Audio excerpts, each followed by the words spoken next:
Bonjour tout le monde, je vous présente le Concorde. C'est un gâteau de Gaston Lenôtre qui était mon avatar, ainsi que chef pâtissier extraordinaire. Pour commencer, il faut discuter l'histoire du Concorde. En fait, le Concorde, c'était un avion supersonique dont Air France se servait jusqu'à l'année de 2003. Le nôtre était chargé de la restauration sur les lignes d'Air France pendant les années 70, en créant les menus pour les passagers des avions. Ce gâteau est né de son amour de cet avion ainsi que de la pâtisserie. Alors, le nôtre a créé plusieurs recettes de pâtisserie qui se focalisaient sur la meringue et la mousse. Le Concorde se compose de 3 disques successifs de meringue au chocolat et de mousse au chocolat. Dans l'histoire française, c'était vraiment la mousse savoureuse qui était à la mode dans la cuisine pendant le XVIIIe siècle, mais la mousse au chocolat n'apparaîtrait pas jusqu'au XIXe siècle. En ce qui concerne la meringue, elle était longtemps associée avec la royauté de France.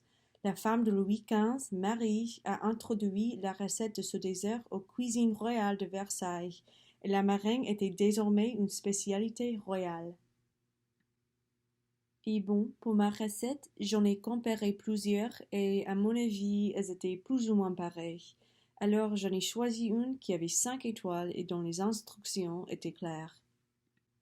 Et maintenant, je vais vous montrer les étapes pour la réalisation de la meringue. D'abord, j'ai fouetté les blancs d'œufs dans un bol du robot et aussi j'ai versé le sucre en poudre petit à petit tout en laissant le fouet tourner jusqu'à obtenir une meringue qui tient entre les branches du fouet. Et puis, j'ai tamisé le cacao en poudre sur la meringue et je l'ai incorporé avec une maryse. Ensuite, j'ai versé la meringue dans une pochette d'huile, mais à mon cas, c'était un Ziploc bag, et j'ai tressé 3 disques de meringue. Je n'avais pas suffisamment de meringue pour faire des bâtons, alors il n'y avait pas de décoration sur le gâteau. Et enfin, j'ai enfourné les meringues pour 2 heures de cuisson. Et voici le résultat. Et maintenant, je vais vous montrer les étapes pour faire la mousse. Au bain-marie, j'ai fait fondre le chocolat. Puis j'ai fait bouillir une partie de la crème liquide et je l'ai mise dans le chocolat fondu et ça a créé une sorte d'émulsion. Et pour cette étape, j'ai monté l'autre partie de la crème liquide en chantilly que j'avais réservée au frigo.